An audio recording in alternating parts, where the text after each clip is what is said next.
iQOO का जो iQOO Z1 है 19 तारीख को लॉन्च होने वाला है चाइना में। ये तो सबको पता है और मैं आपको इसमें जो है इसके स्पेक और प्राइस बताने वाला हूँ और जो है इंडिया में कब तक लॉन्च हो सकता है वो भी बताऊँगा।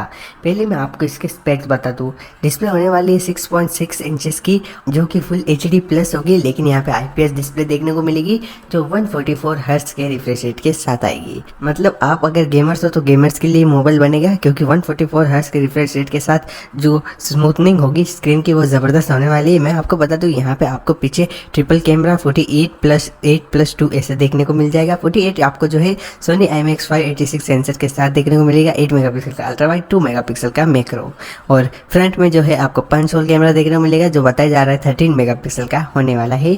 अब यहाँ पे बात कर लूँ मैं बैटरी की, तो 4200 mAh की बैटरी देखने को मिलेगी। उसको चार्ज करने के लिए 40 वाट का फास्ट चार्जर देखने को मिल जाएगा। 1 घंटे के अंदर पूरी बैटरी चार्ज हो जाएगी। ज़बरदस्त स्पीड है इसकी। वहीं मैं बात कर लूँ अभी इसके प्रोसेसर की, तो मीडियाटेक का डायमेंसिटी 1000+ वाला प्रोसेसर होगा। अच्छा प्रोसेसर है, 5G मोबाइल होने वाला है और स्पीड भी इसकी अच्छी खासी रहती है और गेमिंग आप इसमें अच्छी खासी कर पाओगे। वहीं अब मैं बात कर लूँ इसके प्राइस की, तो 4 वेरिएंट में लॉन्च होने के बहुत ज़्यादा चांस है। 664, 6128, 8GB 128GB, 8GB 256GB। 6GB 64GB की प्राइस बताई जा रही है करीब 20,000 रुपये। जी हाँ दोस्तों, 20,000 रुपये बताई जा रही है। उसके हायर की बताई जा रही है करीब 23,000 रुपये। उसके हायर की 25 और सबसे हायर की 28,000। ऐसे 4 वेरिएंट में लॉन्च होने वाला है 19 तारीख को। अब बात कर लो इंडिया लॉन्च की, तो बताया जा रहा है अगले महीने जून में ये पक्का लॉन्च हो सकता है।